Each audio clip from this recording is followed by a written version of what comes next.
একটি কথা জানেন কি, চলার নাম জীবন নয়, থেমে যাওয়ার নামই জীবন।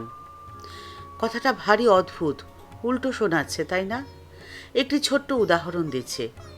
ধরুন আপনি কারোর খুব ভালো চান, তাকে মন দিয়ে অনেকক্ষণ ধরে কিছু একটা বোঝাচ্ছেন, কিন্তু সে কিছুতেই আপনার কথা শুনছেও না, মানছেও না।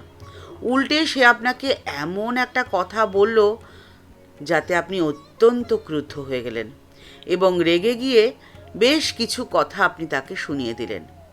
আর সেই কথা শোনানোর পরে আপনি কিন্তু নিজেই সব থেকে বেশি কষ্ট পাবেন, আপনার মনের শান্তি হারিয়ে যাবে।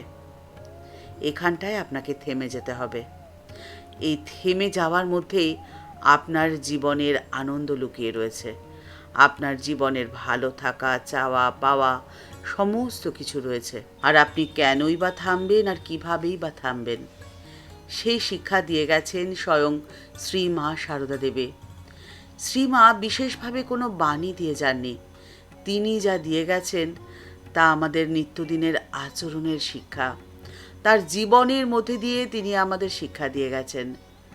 জয়রামবাটির মায়ের সংসার, তাতে কত ধরনের মানুষেরই না আসা যাওয়া।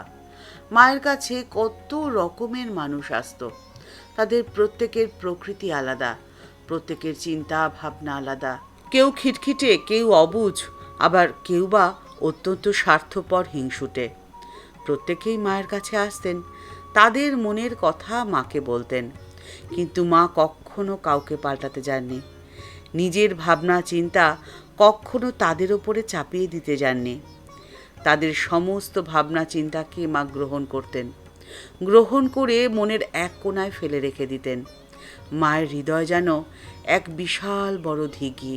সেই বিশাল দিঘির মধ্যে যতই ঢিলছোড়া হোক না কেন, সে যে দিঘির কোথায় কোন অতল গভীরে গিয়ে লুকিয়ে পড়ে তার কোনো খবরই থাকে না। তাই অন্তরের পরিসরটিকে বড় রাখা অত্যন্ত প্রয়োজনীয়, আর মা সেই শিক্ষাই দিয়ে গেছেন। মা শিক্ষা দিয়ে গেছেন যে কাউকে পরিবর্তন করতে যাওয়া এ সবচেয়ে বড় বোকামি। কাউকে পরিবর্তন করা এতটাও সহজ নয়, তার থেকে অনেক বেশি সহজ নিজের অন্তরের পরিসরটিকে বড় করে রাখা, যাতে বাইরের কোনো আঘাত সেখানে পৌঁছতেই না পারে। কারোর রুক্ষ ব্যবহার বা তির্যক মন্তব্যে আপনি যখন প্রচণ্ড রেগে যাওয়ার কথা ভাবছেন, সেই সময় সেই ঘটনাটিকে আপনি পরিস্থিতির সাথে তুলনা করুন, তাহলে দেখবেন আপনার রাগ একদম কমে গেছে। উল্টে আপনার রাগের পরিবর্তে সেই মানুষটির ওপর করুণা হবে। আপনি এটা ভাবতে শুরু করুন যে হয়তো কোনো কারণে সে নিজে অত্যন্ত বিরক্ত বা ডিস্টার্ব হয়ে রয়েছে, আর ঠিক সেই জন্যেই আপনার সাথে সে এরকম আচরণ করেছে। না হলে সে কোনোভাবেই আপনাকে এইরকম কথা বলতেও পারতো না বা এরকম আচরণ করতেও পারতো না। আপনার এই ভাবনা চিন্তা আপনাকে যেমন ভালো রাখবে, ঠিক একইভাবে সেই মানুষটির রাগও কিন্তু আপনি ধীরে ধীরে কমিয়ে দিতে পারবেন। যদিও সেটা আপনার করণীয় কর্তব্য নয়, আপনার কর্তব্য শুধুমাত্র আপনার নিজেকে ভালো রাখা।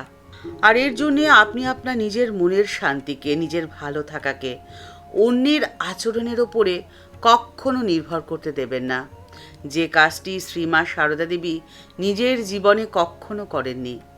সেই জন্যে হাজার প্রতিকূলতার মাঝখানেও শ্রীমা সারদা দেবীর হৃদয়ের আনন্দের পূর্ণ ঘট সর্বদা স্থাপিত ছিল। যতই অসুবিধা হোক না কেন, সেই সমস্ত অসুবিধা ছিল বাহ্যিক, অন্তরের নয়।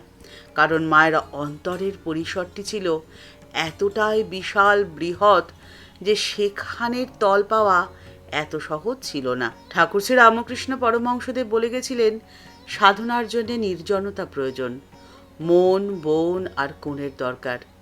কিন্তু সংসারের এই কোলাহলের মাঝখানে নির্জনতা কিভাবে আপনি খুঁজে পাবেন? সেই প্রশ্নের উত্তর রয়েছে শ্রীমায়ের মধ্যে, শ্রীমায়ের জীবনের মধ্যে, তার আচরণের মধ্যে। মা সারদা দেবী তার জীবন দিয়ে আমাদের দেখিয়ে দিয়ে গেছেন যে এই সংসারের শত ঝুট ঝামেলার মাঝখানেও মনের কোণ রাখা যায়। তার জন্যে বাইরে কোথাও যাওয়ার কোনো প্রয়োজন হয় না। নির্জনতা খুঁজে পাওয়া যায় নিজের অন্তরেই। নিজের অন্তরে এমন একটি নিভৃত কোণ তৈরি করা যায় যেখানে বাইরের কোনো কোলাহল পৌঁছতেই পারে না।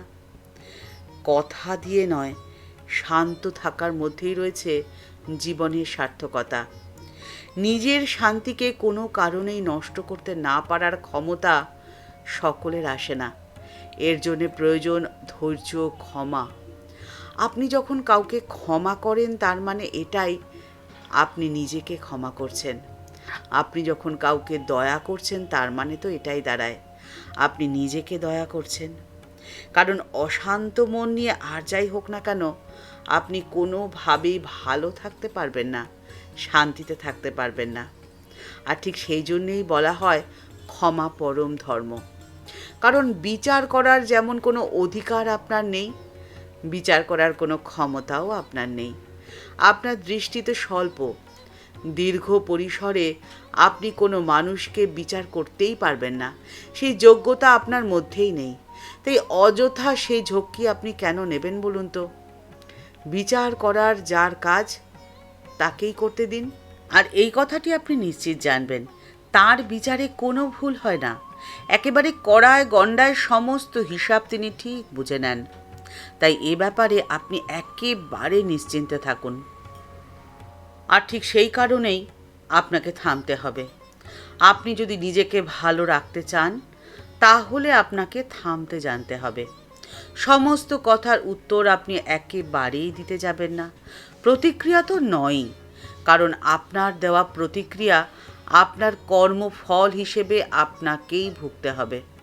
তাই কখনো প্রতিক্রিয়া না দিয়ে আপনি থেমে যান, চুপ করে যান, দেখবেন আপনি ভালো থাকবেন। আপনার থেমে যাওয়া বা চুপ করে যাওয়ার অর্থ এটা নয় যে আপনি অন্যায়কে প্রশ্রয় দেবেন। অন্যায়কে প্রশ্রয় শ্রীমা সারদা দেবীও দেননি এবং সেই শিক্ষাও আমাদের দিয়ে যাননি। কিন্তু যেখানে অকারণ প্রতিক্রিয়ার প্রয়োজন নেই সেখানে আপনি চুপ করে থাকুন। আপনার নিজের শান্তিকে বজায় রাখার দায়িত্ব আপনাকে নিজেকেই যে নিতে হবে। আর ঠিক সেই জন্যে মায়ের দেওয়া শিক্ষাকে নিজের জীবনে যদি আপনি পালন করতে পারেন তাহলে আপনি ভালো থাকবেন। ঠাকুর মা ও স্বামীজির চরণে প্রণাম জানিয়ে আজকের পর্ব এখানেই শেষ হলো। দেখা হচ্ছে পরের পর্বে।